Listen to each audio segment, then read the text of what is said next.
Hello বন্ধুরা, শুভ দুপুর। দেখো আজকে আমাদের ছেলেদের স্কুলে স্পোর্টস খেলা হচ্ছে। স্পোর্টস না, এমনি খেলা হচ্ছে।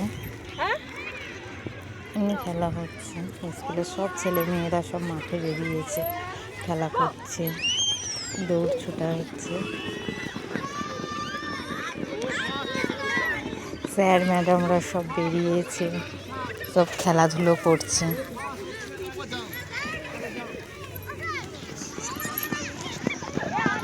আমার ছেলে এই যে বসে রয়েছে,